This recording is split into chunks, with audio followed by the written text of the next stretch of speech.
All right, welcome in to another Borin Doulos music live session. Usually we've been doing songwriting sessions, but this time we are mixing.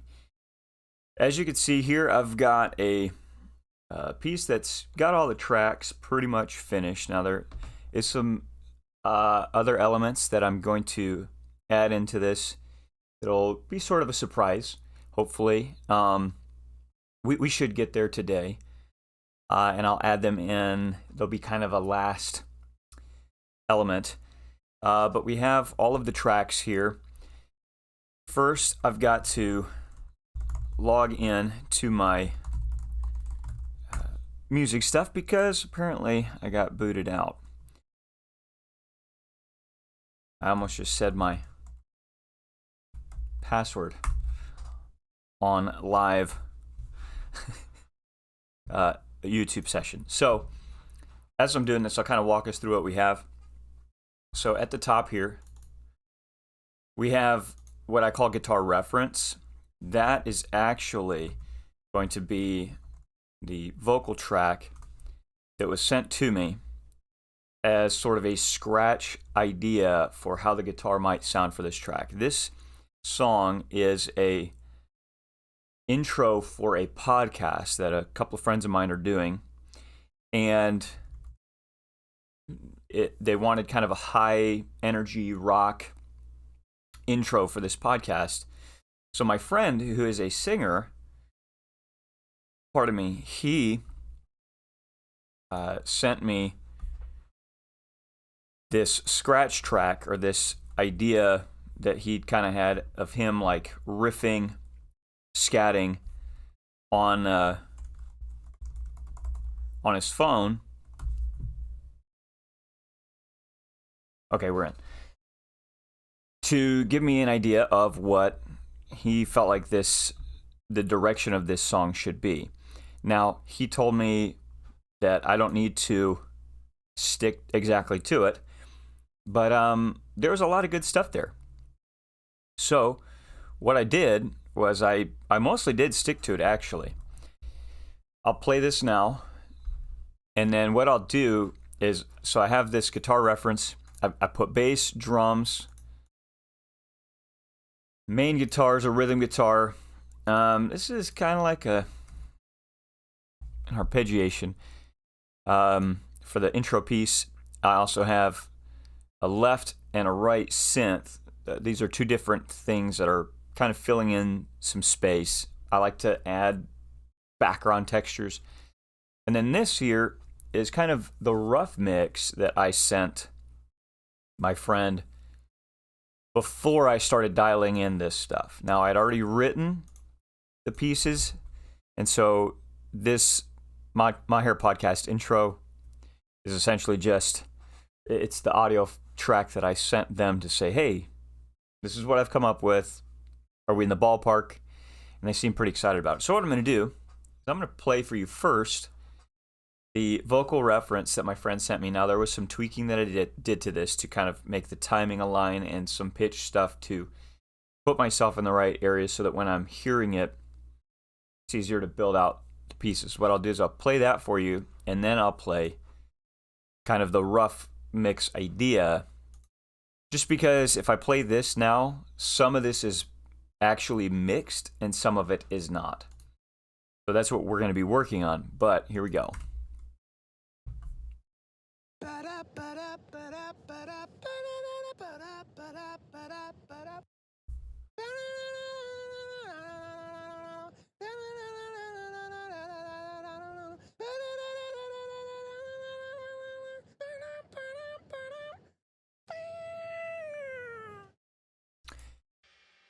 Now again, that was just a scratch track ideas. Wasn't meant to be anything fancy. Here is what I sent him, again, as kind of the reference of, hey, I've worked out all the instrumentation. I've got a rough mix here. Again, this is not the final mix. The samples weren't even final, so like the drums and bass and stuff like that. But it's a good ballpark reference. Here we go.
well, I just was talking to you about why I had that mic muted.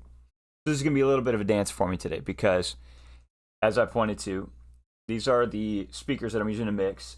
Yamaha HS7s, one back here as well. And usually when I do these live songwriting sessions, I'm using my headphones so that I can keep the audio clear for this microphone.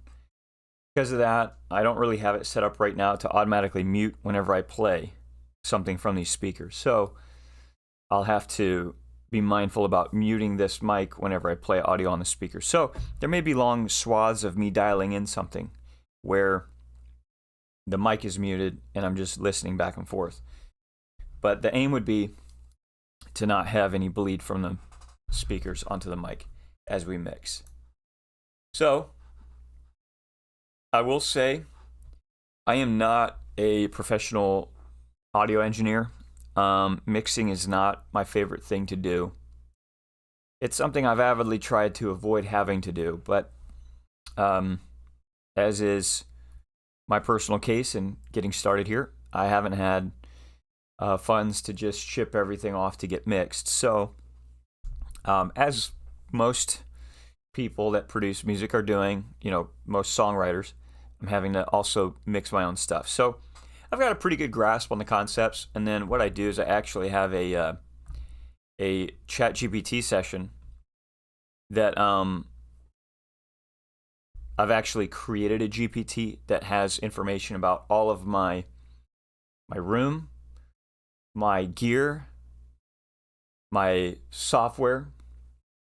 So basically I can use it as sort of a guide sometimes if I'm needing advice or tips. I can use this ChatGPT session to do that. And so I'll kind of give you guys I wasn't going to do this, but might be fun. I'll let you guys sit in on that session too. Let's update it so that's out of the way. So you'll kind of see what I'm working with here. Now, again, a lot of the concepts I kind of understand, or I understand fundamentally. But some of the dialing in stuff, there's always things that are out of my realm of thinking and whatnot. So I like to use ChatGPT in that sense to help me out, sort of be an assistant. Okay, so I'm going to actually get rid of this. I don't need it. I'm going to mute that. What have I mixed? So I started with the kick. Give you a listen to that.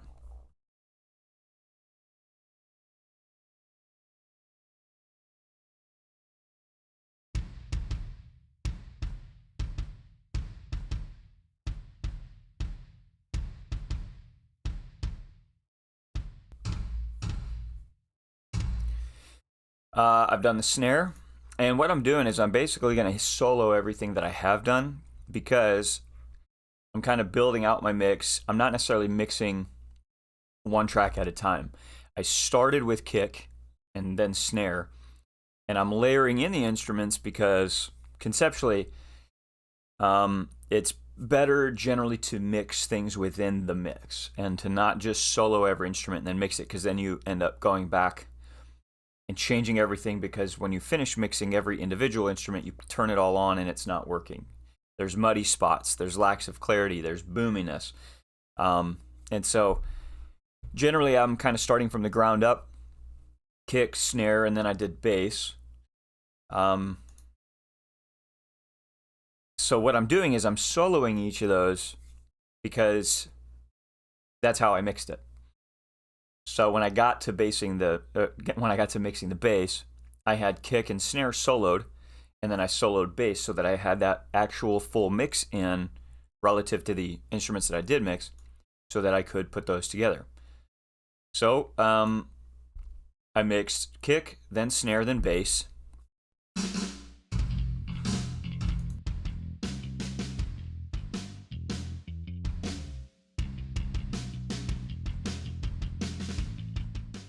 And As you can tell, it's a rock style.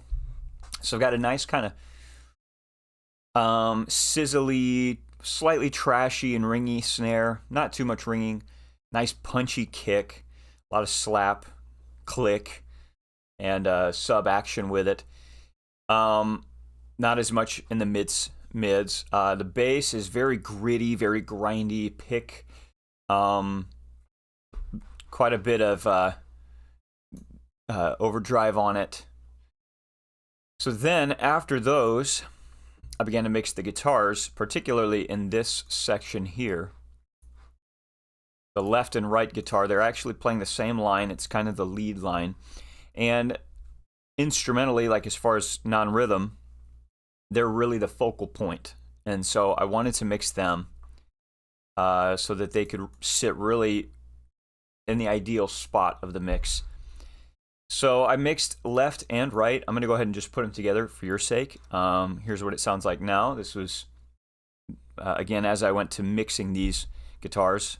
I did one at a time, obviously, and they're hard panned left and right.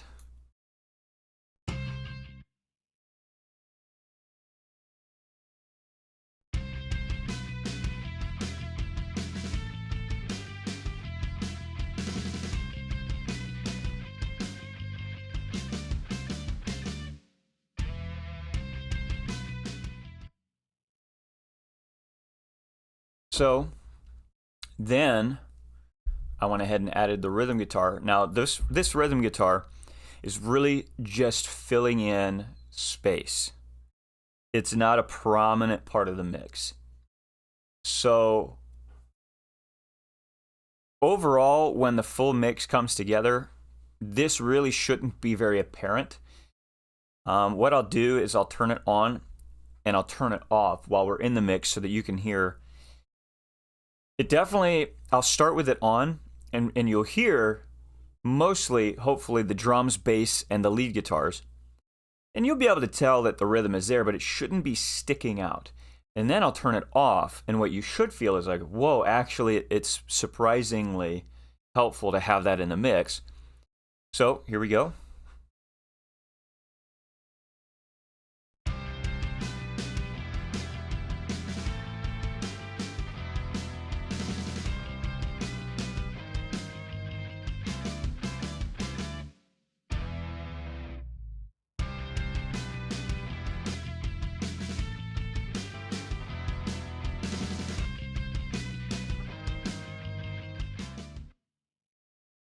So hopefully you heard there, like, yeah, there's definitely rhythm, but it didn't seem very present. Only certain pieces of it are sticking out, but then when you remove it from the mix, it's very clear what role it's filling. So then, again, I haven't gotten into yet toms and hat and cymbals. Then I got into kind of my synth parts because they do fill an important role. They're background, but when I write music, I think very orchestrally. I think cinematic. Even when I'm doing, whether it's instrumental piano stuff, folky stuff, contemporary worship stuff, chill beats, I'm always looking for layers that can be added without doing too much. But it's kind of like when you're putting together a meal. We'll keep it really simple. You got a steak. You're frying on the oven, and or on the stove, which is my favorite way. A nice, good crust, medium rare. I like to have salt. I love to have some pepper. I add the pepper towards the end so it doesn't burn. That's like, you give me a steak like that, butter at the end, that's amazing. But if you add a little bit of thyme just at the end, dry, you throw it in with the butter when you're basting it. It's not something that sticks out to you when you're eating it, but it just adds that little bit of extra brightness to the picture, right? So that's how I'm kind of thinking with stuff like this. What I'll do is first I'll play this left synth. You can see I labeled it kind of mellow. It shouldn't stick out too much, but it should definitely have a place. Then what I'll do is I'll show it to you by itself.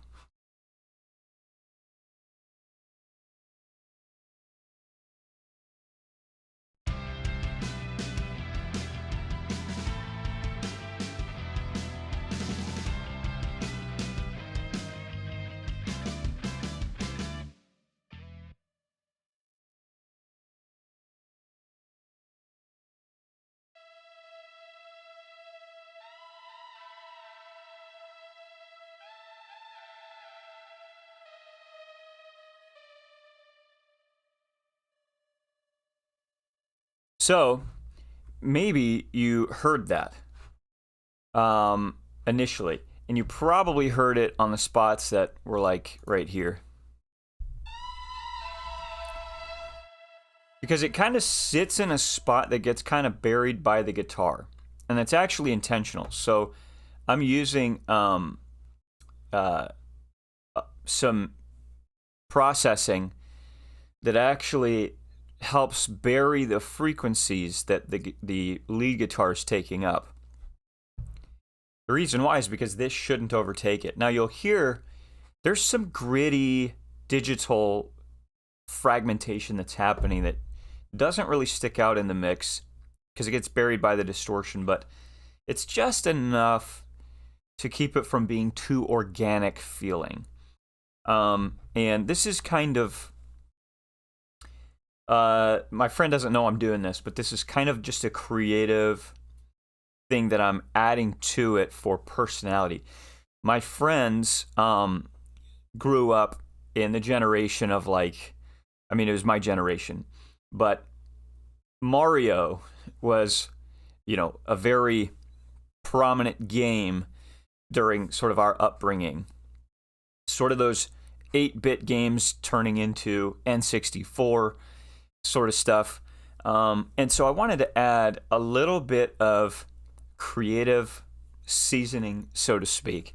It brings a bit of that into the picture. It's not suggestive so much in a way that it's going to be noticed by people listening, but I just love taking a personalized theme when I'm writing music, and especially in the case of for someone else, right? This is for my friend's podcast, and applying things in a way that is relevant to the story, to the personality.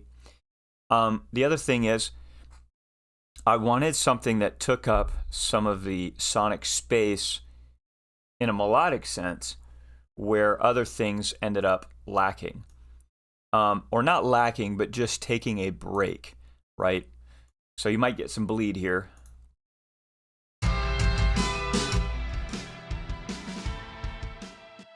So those guitars go.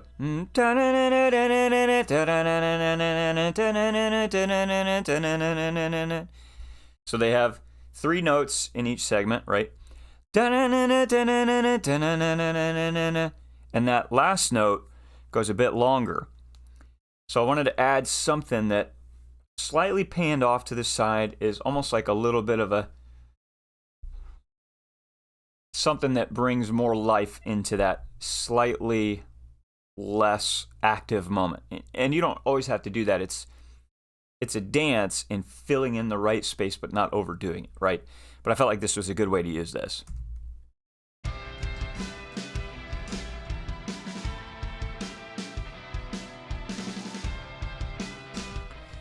And I feel like in the mix it kind of sounds like a voice going, of course an octave higher. But I'll get to that later as to why. So I mixed that, and then I mixed this right synth. Now again, same thing. I'll play everything together. You may not hear this one. This is very texture driven. This is, you can see I called it right synth edgy. There's a lot more bite to it. But again, the processing I'm using doesn't allow its frequencies to overtake the lead electric guitar. It's very important to me to have that texture, and this one is panned slightly to the right. You don't see it there, but in these individual tracks here. And there's a pinginess to it, This is why you actually have two here. There's a bit of a tingy plucked sound, and then a more edgy distortion, kind of enigmatic sound that just adds some brightness and fuzz to that right side. So here we go.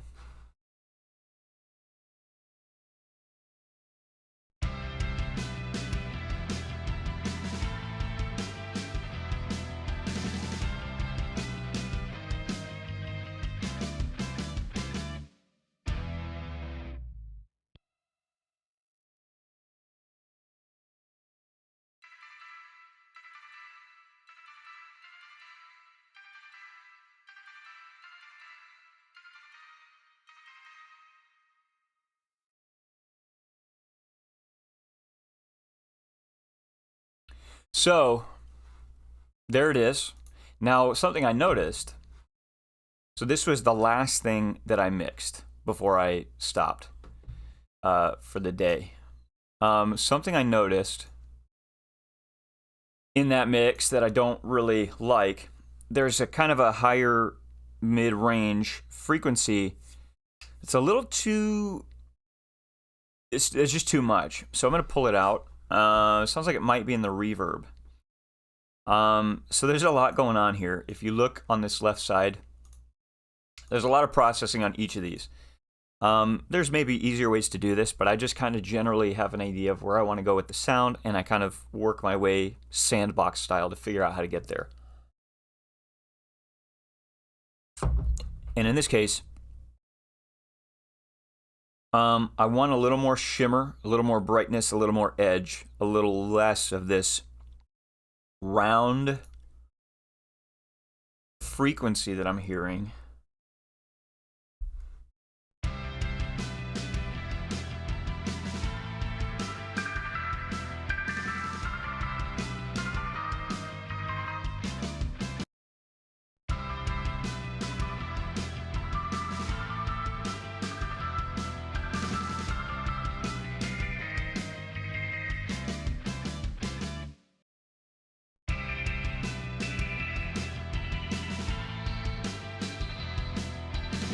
So what I'm doing right now is I'm boosting frequencies to look for some things. Now,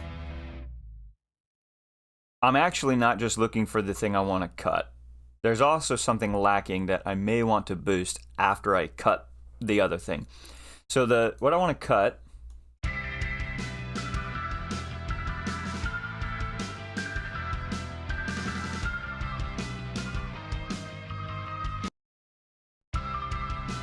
is around this 1,200.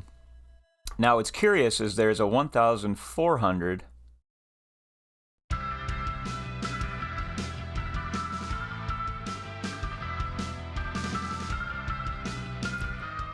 there's around 1,400 that I really want to keep. So again, this EQ is actually coming after all of this processing, because I feel like it's in the reverb, and I could go in and try to remove it from the reverb, but I just want the overall frequency removed. So I'm going to make a really fine cut here.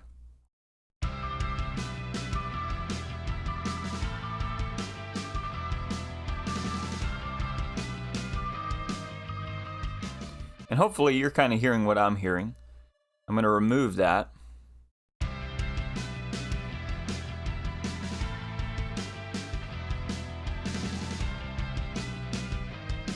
Okay, now I'm going to look for... Hold on, I'm going to turn this up for myself here.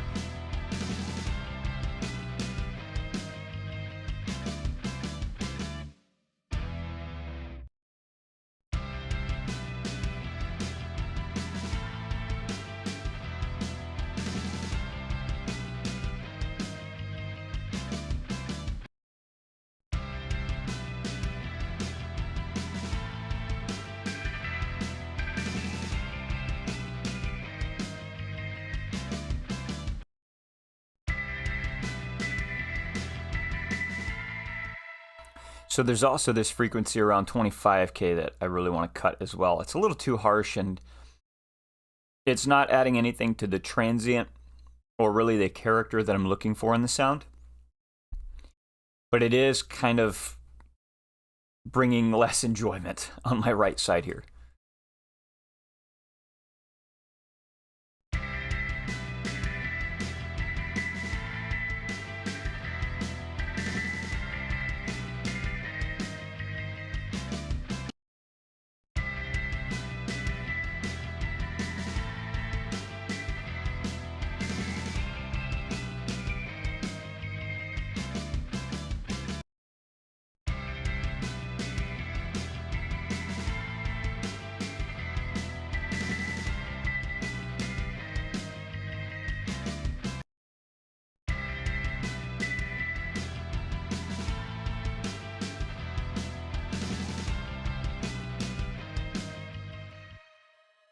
And what I found was I was wrong. I was looking at the wrong thing around 25K. It's actually around 2K.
Okay, took some dialing in. Again, that was the last thing I mixed yesterday, which two factors there. One, ear fatigue, and I was feeling it by that point. I'm actually starting to feel it just on my right side anyway, just from cycling that over and over and over again and hearing it. So it's really important to take little breaks, and then eventually, after 90 minutes or so, you need a bigger break. Ear fatigue is not a matter of discipline in the sense of choosing not to have it. It's a biological reality. What a lot of people don't know is most people know you have an eardrum, and that's how you hear, right? Air is transferring the waves of sound in the particulate matter of the air to hit your eardrum vibrates and communicates that sound to your brain, right? Well, you also have little hairs in your ear that pick up certain frequency ranges. And those hairs, let's just imagine that there's a bunch of them, sticking up. When that air hits them, they're sensitive to that because they're designed to receive that information and communicate it. But the more you're kind of elevating the sound, right, and having a focused reaction, those hairs start to lay down. And that's a preservation, actually, of those hairs. They lay down so that they stop receiving so much of a beating from the resonating air molecules, which literally means you lose hearing. It's not necessarily noticeable, but it's reality. You lose the certain frequencies that those frequency ranges have been buffeting your eardrums or your ears in general. You temporarily lose hearing of that, and you need to give your ears time to rest, in which those hairs will begin to stand back up again. So anyway, all that to say, I was kind of buffeting. Those are some harsh frequencies to the human ear, around that 3K range, 1K to 3K. So you don't really want those overpowering a mix anyway. This is supposed to be just a real quick texture that only happens for a few seconds. But on my last mixing session, it's obvious to me now that I just wasn't hearing certain things the way that I was aiming to have them in this mix.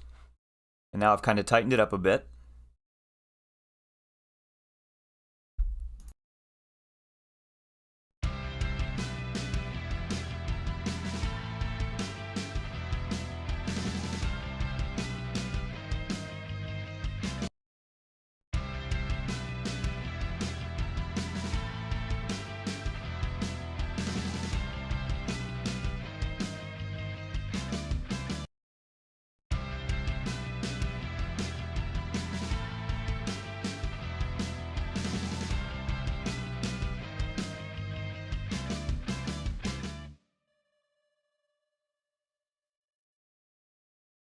There's also a slight click from this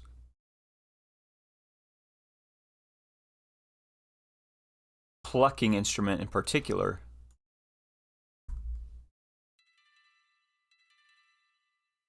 that I'm not liking.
Sorry, I just realized I'm giving you ambient sound. I'm going to keep dialing in this little plucky instrument for just a moment.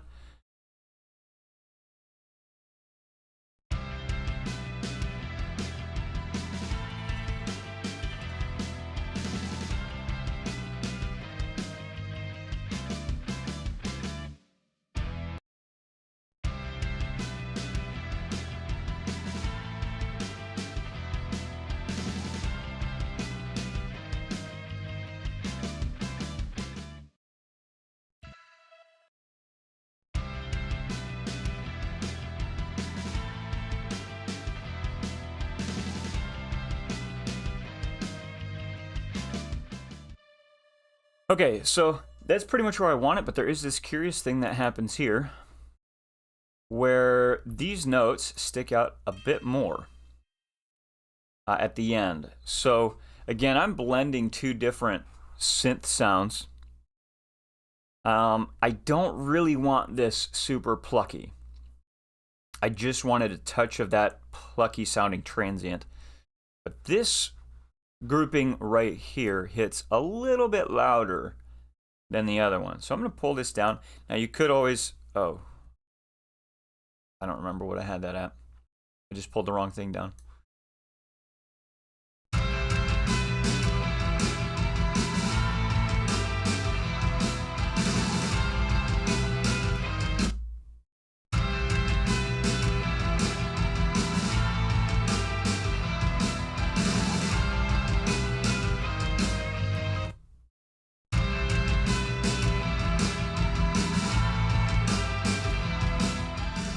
So I could always just automate, just like I have up here, but I'm not really wanting to add more automation. To me, brain-wise, it's simpler to just reduce the velocity of these notes. That already felt better.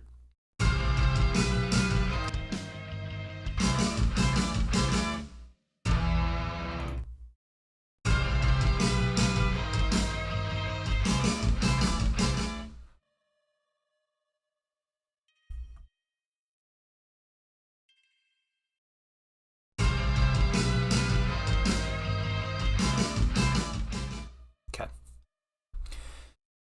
All right. So again, now all of these soloed instruments, not that one, all of these soloed instruments I have mixed.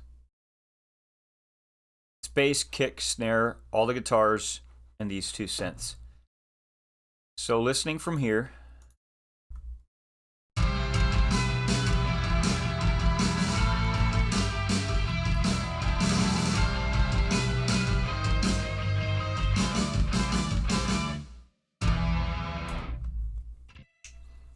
okay.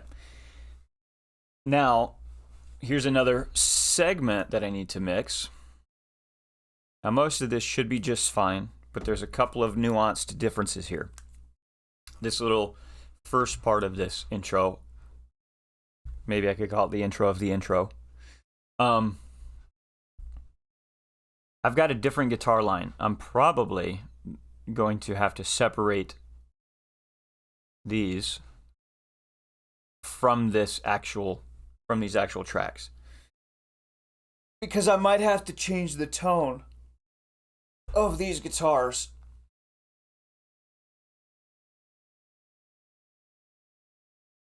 They serve as a more prominent rhythm guitar, so they won't really be the same. They won't be the same tone as this. They're very front of mix, but they are a lower frequency, meaning they're lower notes, playing lower notes, meant to be more punchy than driving, with some drive, right? But driving being like this lead line, that's going to be pretty driving. These are a little more punchy. I'm actually going to edit these little spaces out to make them smack more. And then I've got a little hammered piano arp sound here that kind of has some nice rhythm to it. First, let's work on these guitars.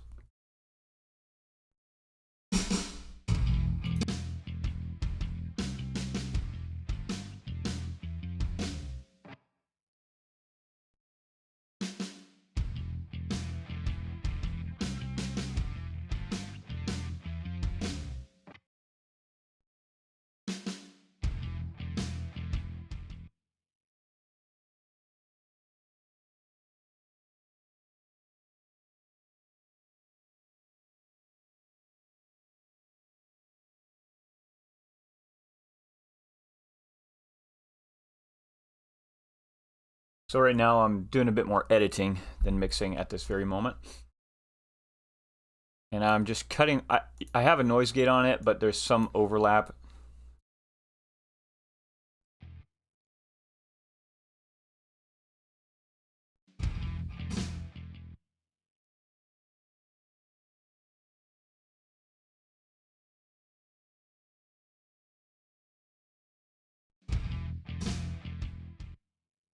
See, like that ringing out right there. It's nice, but it's not what I'm going for in this particular segment. I really want those punchy rhythmic,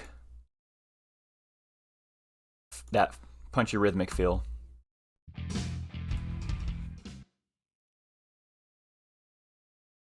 So basically what I'm doing is I'm trimming out that space and adding a little bit of a fade in and out so that there's no clicking and popping.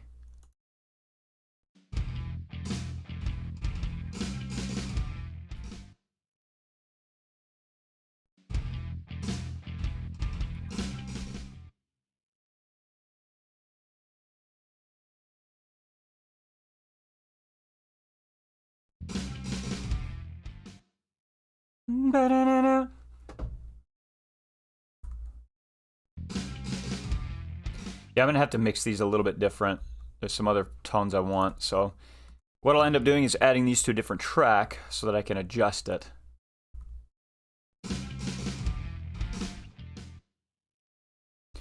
Let me finish editing first. And then I'll do the same thing to the other guitar. Again, this is panned left. I've got a doubled guitar with a slightly different tone on the right side, but I play the same line. And that kind of gives it a nice, powerful, spacious feel.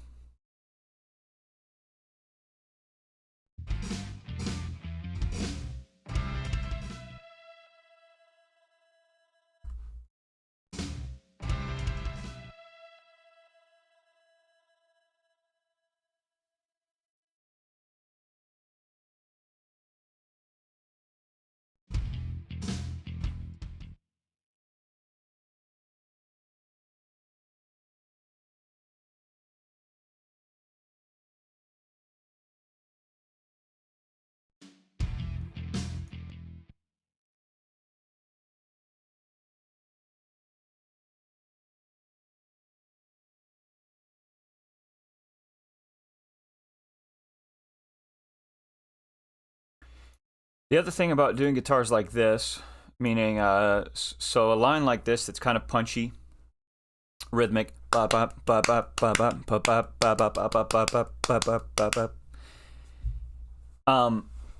If you have two guitars panned left and right, you could tell I played off a little bit. I can easily tighten these, right?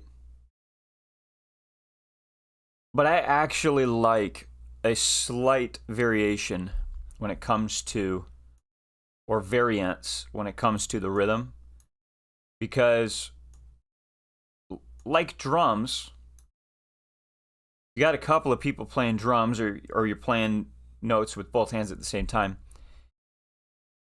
Humanly speaking, most of the time they're not exactly at the same time. Now, as a drummer, that's the aim, but I feel like it's kind of a natural human touch that makes it feel wider and bigger.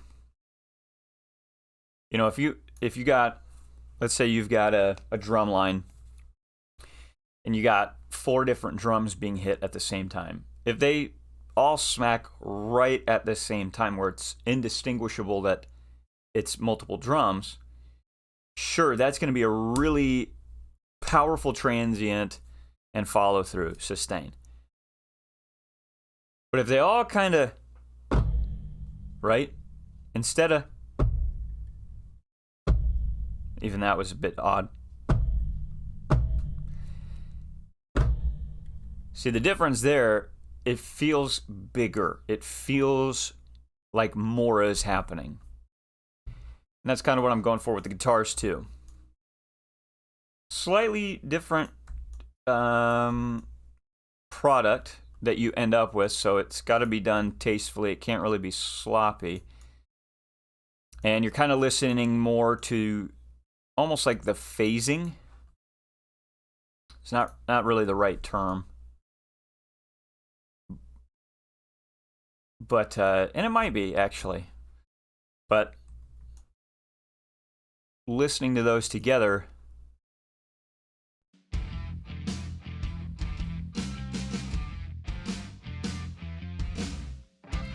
so you see how even just punchier that sounds. Let me mute this.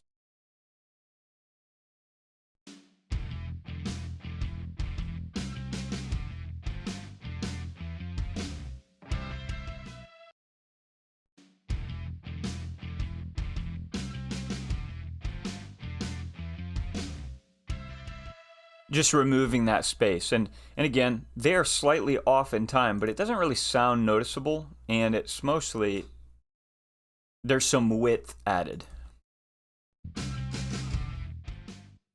Feel like well, I'll fix that in a second. So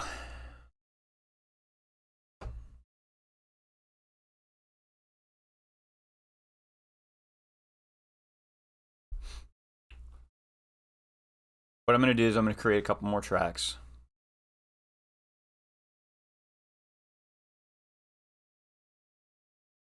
I'm going to move these out of this grouping.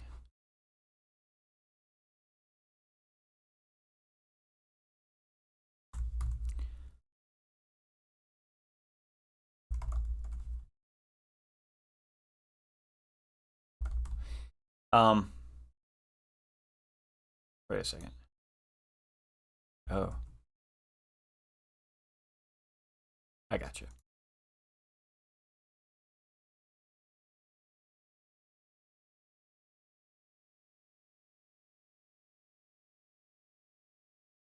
Just because I got to change the tone.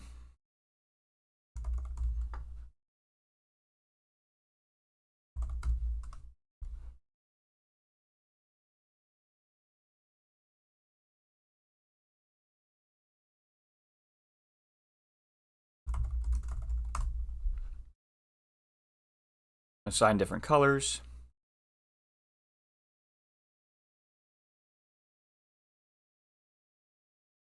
Let's go a little more green.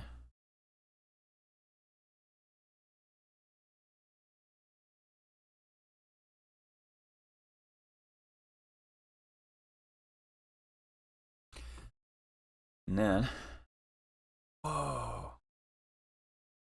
Yeah. Move those over here.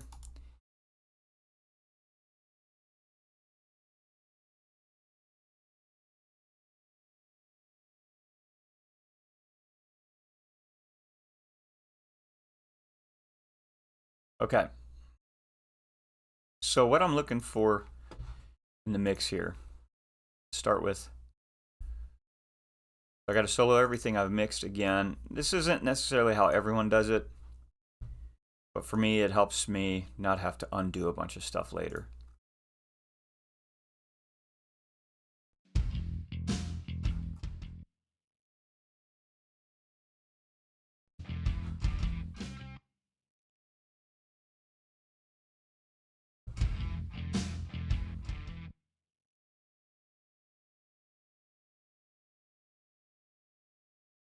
I'm going to go ahead and use Neutron 5 to kind of get like an AI curated mix, see if it lands me closer to what I'm going for before I just start digging in.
All right, gonna give my ears a half a second break, or a half a minute anyway. So getting a little closer guitar-wise. I will say guitar mixing is not my strong suit. So this is where I'm gonna switch over to the AI. Again, I created this Chat GPT, GPT with information about my room, my speakers, my gear, my software, and protocol for mixing. So in this case, I'm going to kind of let it know what I'm working with. In the intro, I have a punchy pocket beat with driving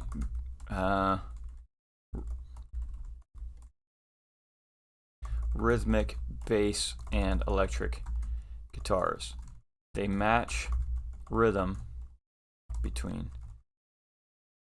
electric and bass to give a very strong and clear pulse.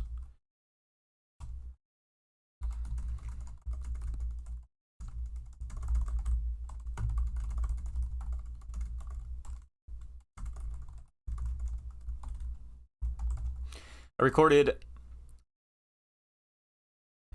2 separate takes of this same riff and have them hard panned opposite of each other.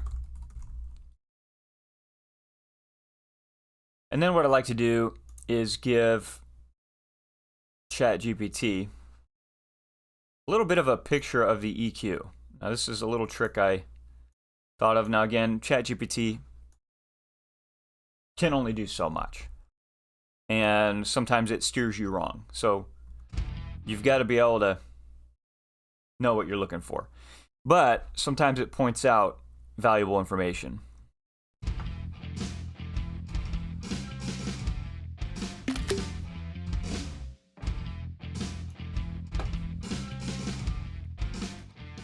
So essentially what I'm doing is I'm giving it a picture of the EQ after all of the processing. I'm slowing this down so that I get a little bit more accurate of a picture without having to take the actual screenshot at the right exact time.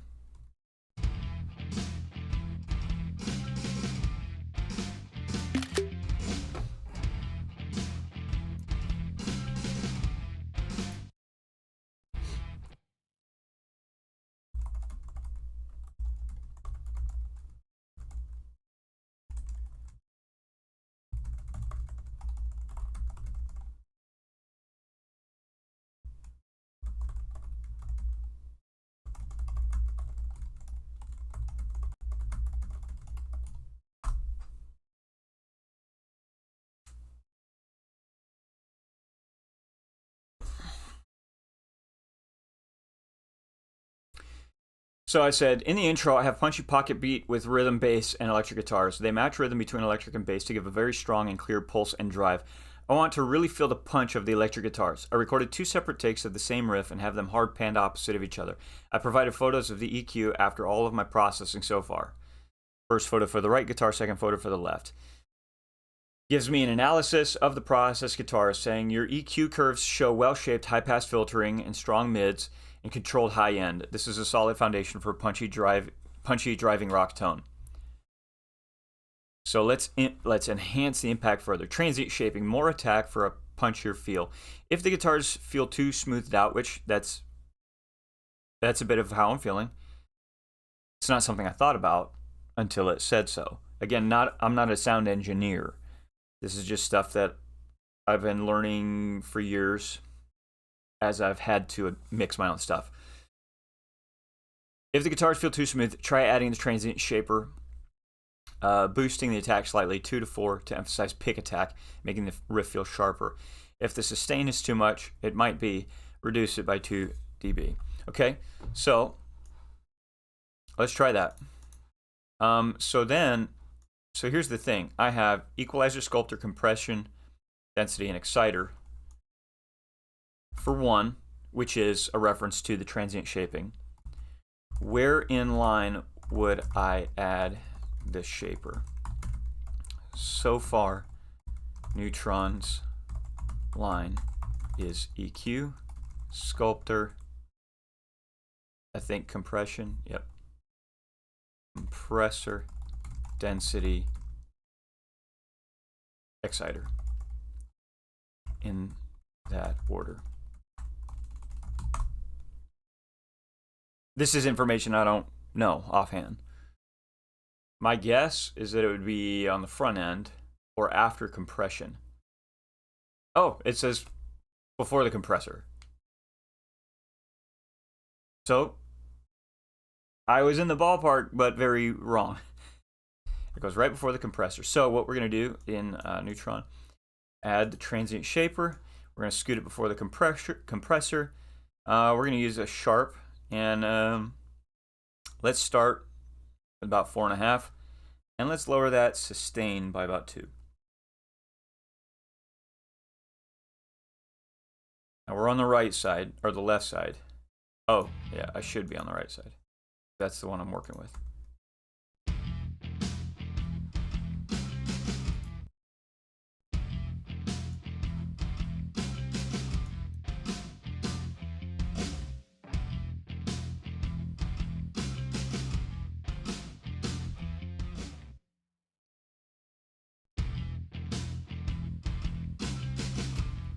Okay, so what this means is I've got a lot of distortion kind of coming in as I move.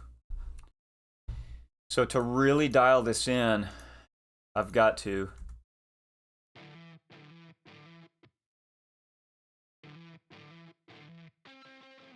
make sure I really clean this up.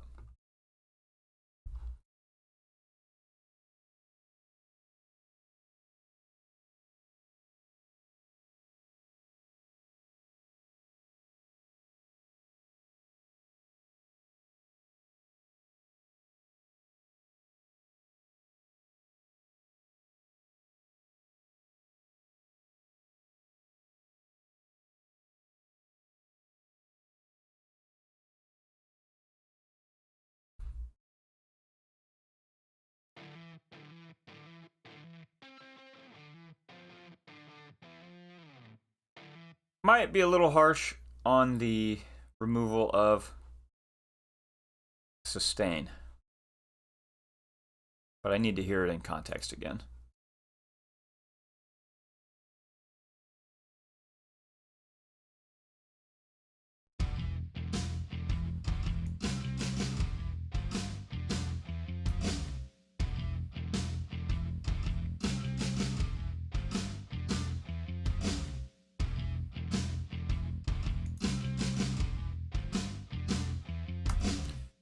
So what I'm noticing is that it gets that mid stuff as far as frequency, it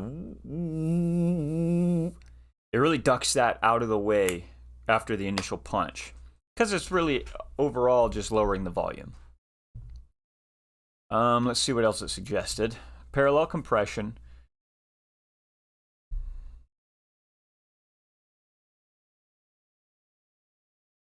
I don't think I need more compression. These guitars are really compressed. Might be a bit too much, to be honest.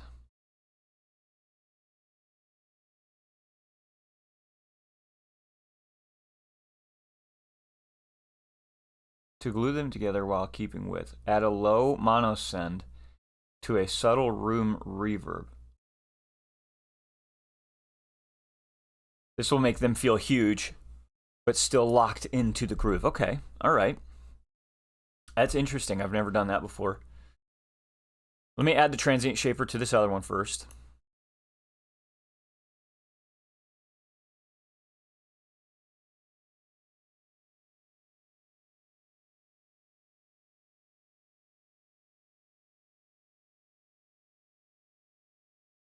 Start around here.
Okay.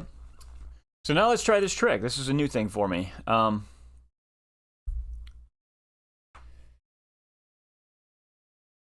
Glue them together while keeping the width, adding a low-level mono send.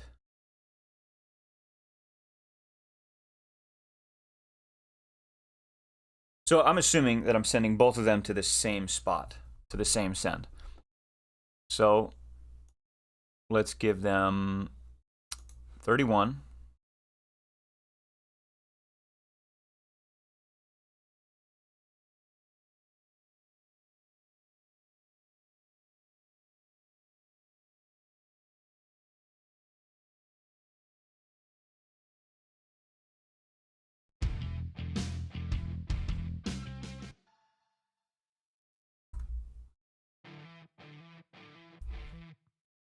And it says,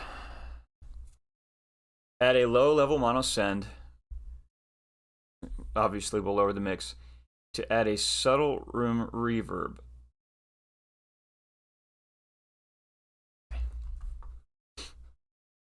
We'll do exactly as it says. I'll add a reverb.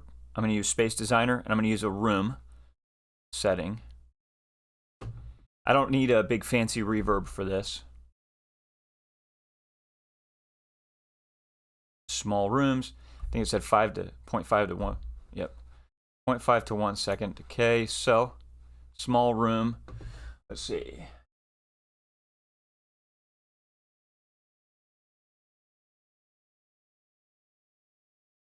I'm going to guess. Let's try a small stage room.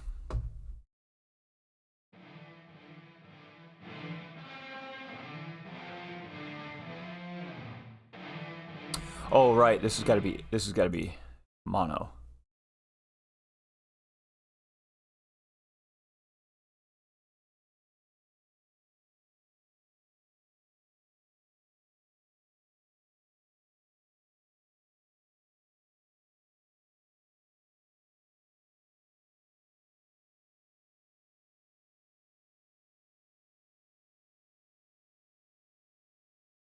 Okay.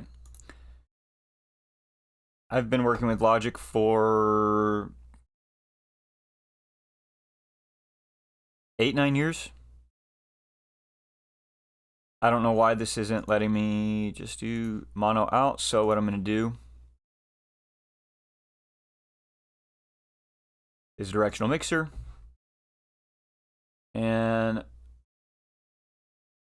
oh, actually no, it's binaural post-processing. Is that what I'm looking for? No.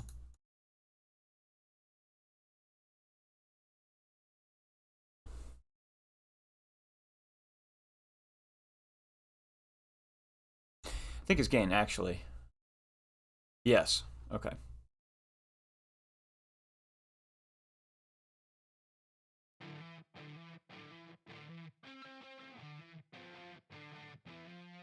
Yeah, there we go. Okay, and then we're going to add this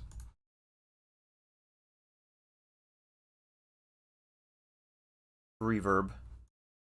Let's actually do that after this. So I think I liked that reverb I was using. Small space rooms and recording stage. Studio stage? Recording stage. I don't remember which one.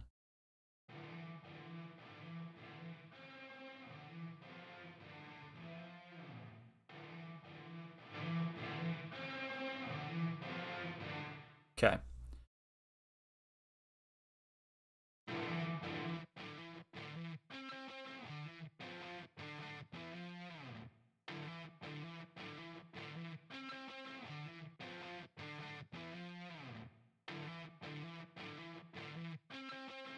Interesting.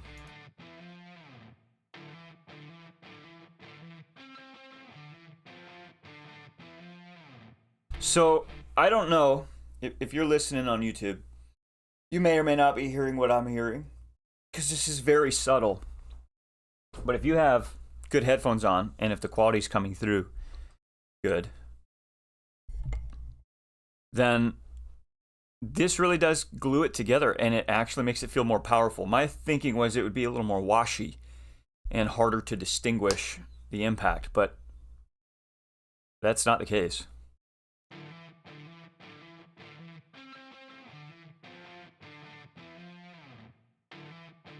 I'm gonna mute the mic for a second so I can crank this.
I think that's good. My only curiosity is add a low level mono send to a subtle room reverb. I'm wondering if I just want my initial thought is just that it should be a wet only on that channel, that bus, that send. But I'm not sure. So I'm gonna ask a follow-up for 3 regarding the low level send. Am I only using wet reverb, or will I add some dry signal as well?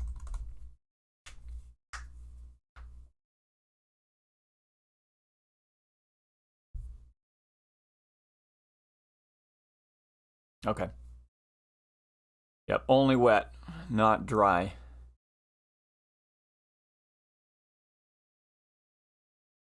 Oh, interesting. Okay, so we do want some pre-delay.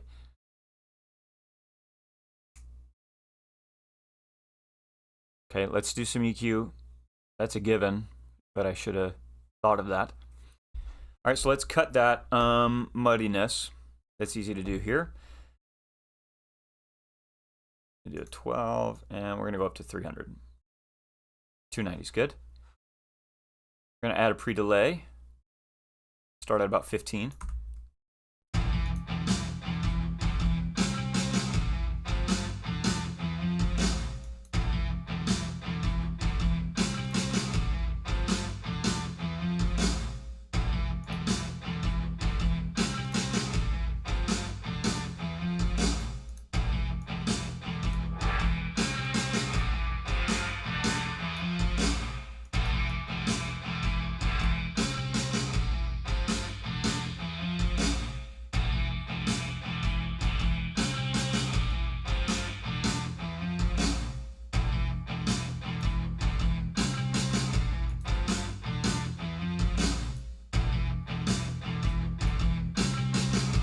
Okay, feels good.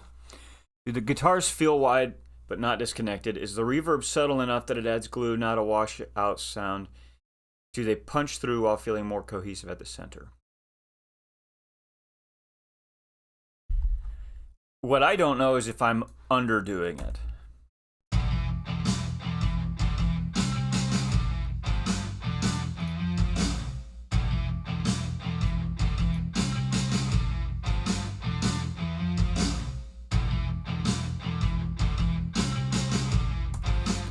I think that's good. I'm going to move on. So next I've got this plunky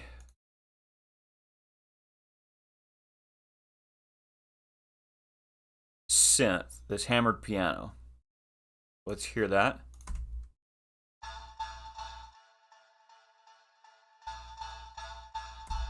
That's all it does.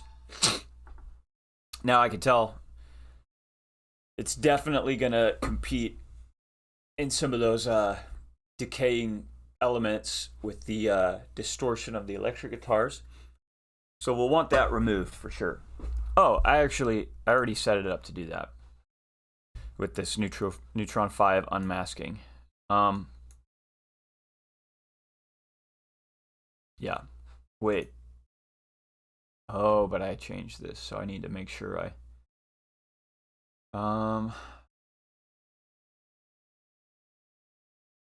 there we go. That one's fine.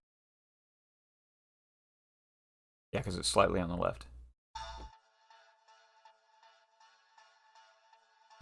So you see how it kind of feels like a little pulse, like it's messing up. And that's actually because it's just catching the frequencies of that guitar on the left that are interfering with it. And it's choosing to allow the frequencies of the electric guitar to come through, which is what I wanted. That's the purpose of it.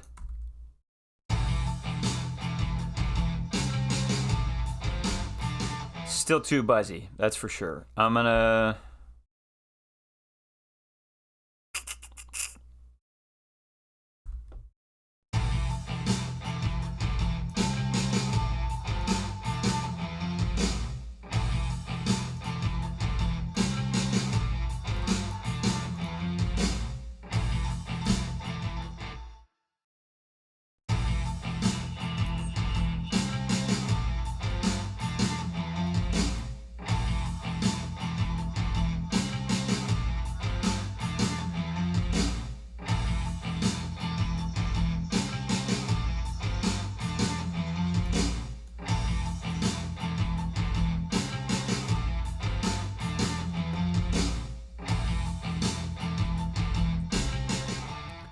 Now, we're probably going to go to this transient shaper again because I really want more of the harsh, plucky, hammery sound. Again, we're going to go before the compressor. Sharp. Let's crank that just a bit. And then let's remove some sustain.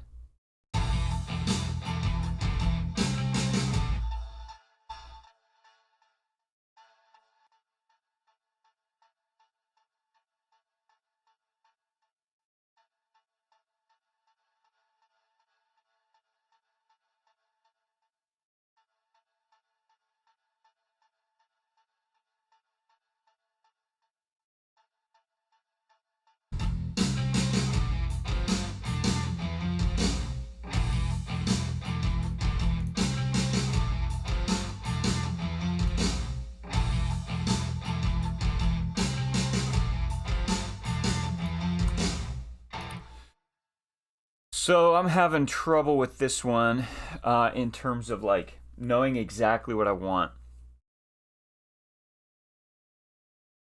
And I'm starting to reach kind of a max ear fatigue for this session. So it's kind of hard to keep going because I may run into a situation where I come back to this and then I'm like, oh, I should have stopped because I couldn't dial in what I wanted. So I'm going to add another EQ here. I know it's kind of weird. No, after.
Getting a little better.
Still getting a little too much of the kind of buzzy low. I don't want to lose the warmth, but I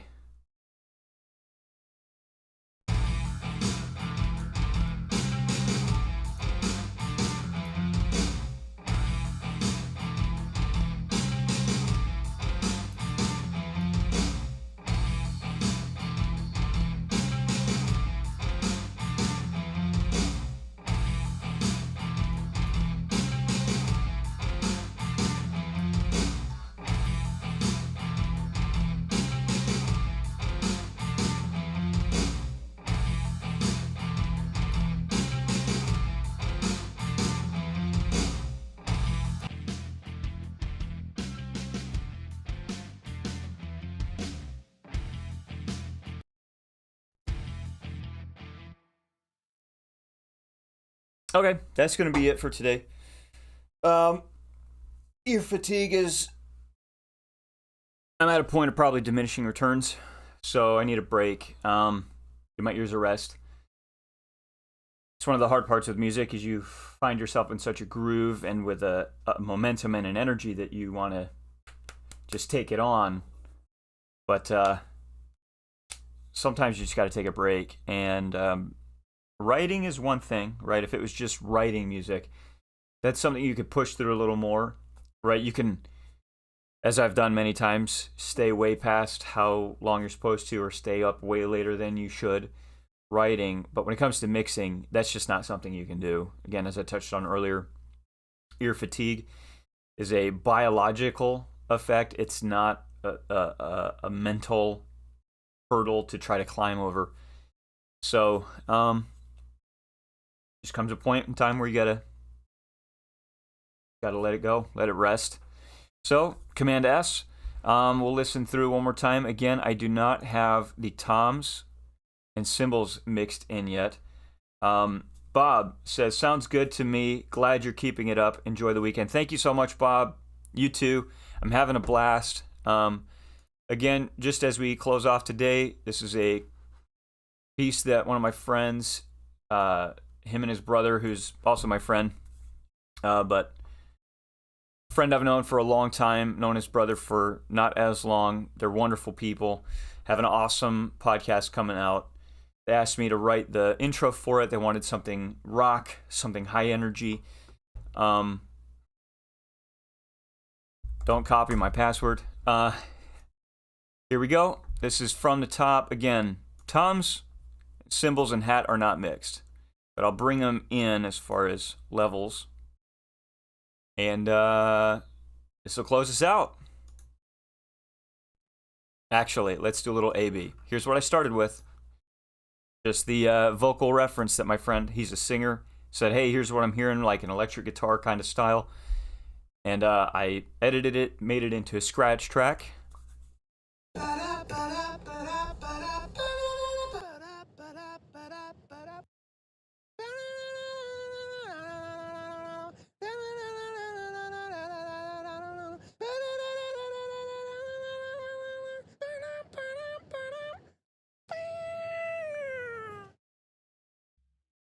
Again, so that was originally just a raw vocal. I took it, chopped it up, made the timing and the tuning a bit more applicable to what I'm doing. And here's what I've come up with. Almost done with the mix here.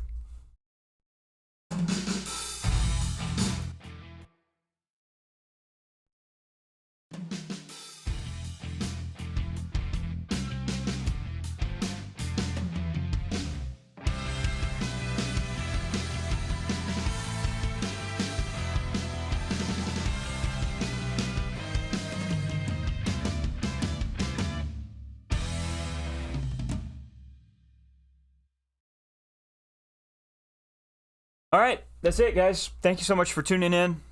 And we'll be back on next Friday. I probably will be done with this mix, but maybe I'll be able to present it to you. And we'll be working on something else. All right, guys. Thanks again, Bob. Have a good weekend. And see you next time.